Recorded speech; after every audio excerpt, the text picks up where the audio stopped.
Hi hello viewers. ఒకటి మీకు best example ఒకటి చూపిస్తానండి. మనం టెంపరేచర్ సెట్ చేస్తే ఎంత ఉంటుంది అంటే ఇది కేవలం ఈసీ ఫామ్స్లోనేనండి. అందుకనే చెప్తున్నాను, ఈసీ ఫామ్స్లో టెంపరేచర్ సెట్ చేస్తే ఎలా ఉంటుంది అంటే ఓవర్ టెంపరేచర్లో ఎట్లుంటుంది, ఓవర్ అంటే మరీ డౌన్ ఉన్నప్పుడు ఎట్లుంటుంది, మరీ టెంపరేచర్ సెట్ చేయక అంటే కరెక్ట్ సిచ్యువేషన్లో ఎట్లుంటుందో మీకు చూపిస్తాను. ఇది చూడండి, ఎగ్జాంపుల్ ఇదే చూడండి. బర్డ్స్ అన్నీ లేచి తింటున్నాయి, అక్కడ మాత్రం బర్డ్స్ పడుకుంటున్నాయి.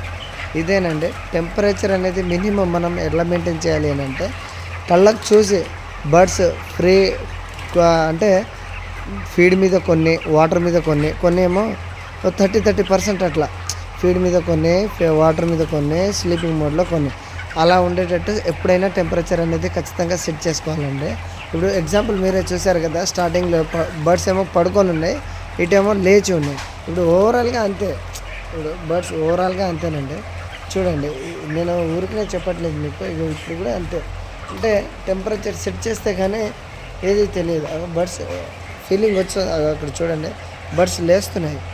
అదేనండి టెంపరేచర్ వల్ల మనం ఏదైనా ఉంటే డిస్ప్లేలో టెంపరేచర్ మెయింటైన్ చేస్తే సరిపోతుంది. బర్డ్స్ ఎలా ఉండాలి అనేది అర్థమైపోతుంది, అలా సెట్ చేసుకుంటే సరిపోతుందండి.